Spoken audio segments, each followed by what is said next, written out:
Salut, alors les 3 premiers matchs de cette 12e journée, qui a commencé par la nette victoire du PSG à Ajaccio 3-0 avec un doublé de Mbappé et un but de Messi, et une passe de Mbappé à Messi et 2 passes de Messi à Mbappé.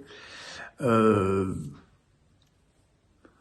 suis souvent étonné de la sévérité des commentaires sur les matchs du PSG. Là, j'ai été un petit peu étonné de lire que le PSG avait maîtrisé, que le PSG avait d'abord c'est Ajaccio, hein, les gars, calmons-nous. Et puis voilà, effectivement le PSG a joué à 4 derrière. Moi de toute façon, ma religion est faite à ce niveau-là depuis très longtemps. Je préfère de très très loin les défenses à 4. L'avantage, c'est que ça intègre très bien Fabian Ruiz, qui est en train de faire un joli trou dans cette équipe. Voilà, le reste, c'était un match quand même relativement pépère pour le PSG, qui n'a pas eu non plus à puiser dans ses réserves, et vu ce qui se passe un petit peu partout en Europe avec les blessures de joueurs, c'est peut-être à souhaiter. Évidemment, Montpellier et Lyon n'ont pas le temps de faire ce genre de considération, et ils ont besoin de points. Et on a vu un match qui a montré à la fois les progrès et les progrès qui restent à faire à Lyon, qui ont ouvert le score sur un très joli but d'Oussem Aouar, bien servi par Lacazette, qui ont eu des occasions, beaucoup d'occasions, et qui n'ont pas été très adroits, et puis qui, au bout de 55 minutes de jeu, ont commencé à avoir une baisse physique. De toute façon, le côté creux physiquement de cette équipe de Lyon, il est analysé depuis un moment. Voilà, et puis durant cette période, Montpellier a égalisé sur un ciseau retourné magnifique de Wai.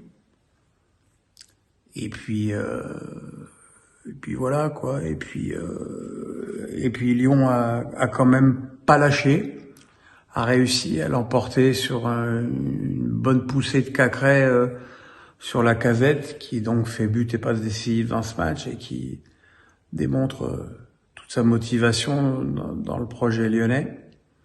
Après, on peut pas s'attendre à des miracles, hein. Boateng, on le voit, il a 60 minutes dans les jambes. Da Silva en a aucune. Mendes revient au milieu et c'est pas beaucoup mieux. Aouar, deuxième match titulaire, et là pour le coup c'est bien plus intéressant. Et puis voilà quoi. Et puis Blanc tisse sa toile.